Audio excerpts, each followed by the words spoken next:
এই তো আমাদের সব হয়ে গেছে, আমরা রেডি হয়ে গেছি, আমার ছেলে রেডি।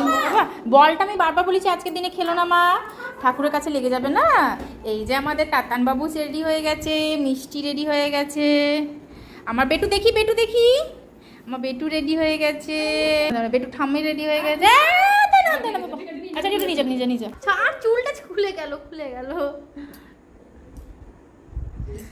আমরা সবাই রেডি হয়ে বসে আছি, এখনও পণ্ডিত মশাই মানে ব্রাহ্মণ আসেননি পুজো করতে। তো দেখা যাক কখন আসে, 6:30টায় আসার কথা আছে, কিন্তু 6:30 বেজে গেছে, জাস্ট বেজেছে 6:30। তো দেখি কখন আসে। হ্যাঁ, ফোন করা হয়েছে কিন্তু এখনও বলেনি কখন আসবেন, কিন্তু টাইম দিয়েছিলেন 6:30, সকালে বলেছিলেন।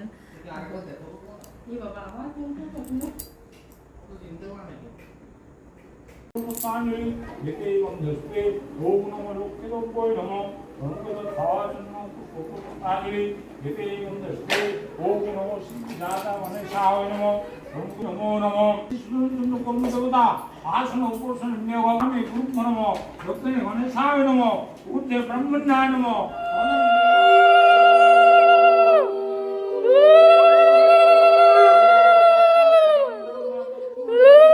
अपवित्र पवित्र वा सर्वा पुंडरीकाक्ष सवैक्रे जागतत्र ब्रह्मण्णानां तायरि একটু ঘি দিবে।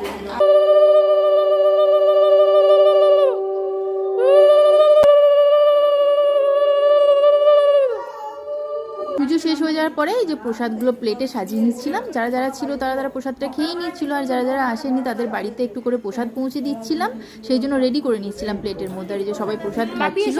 এরপরে অনেকটা রাত হয়ে যায় এবারে পুজো হতে, তারপরে আমরা খেতে বসে। যেহেতু মাকে অন্নভোগ দিই না, তাই আমাদের খিচুড়িটা বাইরে অর্ডার করা থাকে নিজেরা খাওয়ার জন্য। তো খিচুড়ি আর লাবড়া তরকারি নিয়ে বসে যাচ্ছিলাম, সবাই খেয়ে নিচ্ছিলাম, কারণ অনেকটাই রাত হয়ে গেছিলো পুজো শেষ হতে। তো চলুন টাটা, সবাই ভালো থাকবেন, সুস্থ থাকবেন, আর ভালো লাগলে ভিডিওটা একটা লাইক করে দেবেন।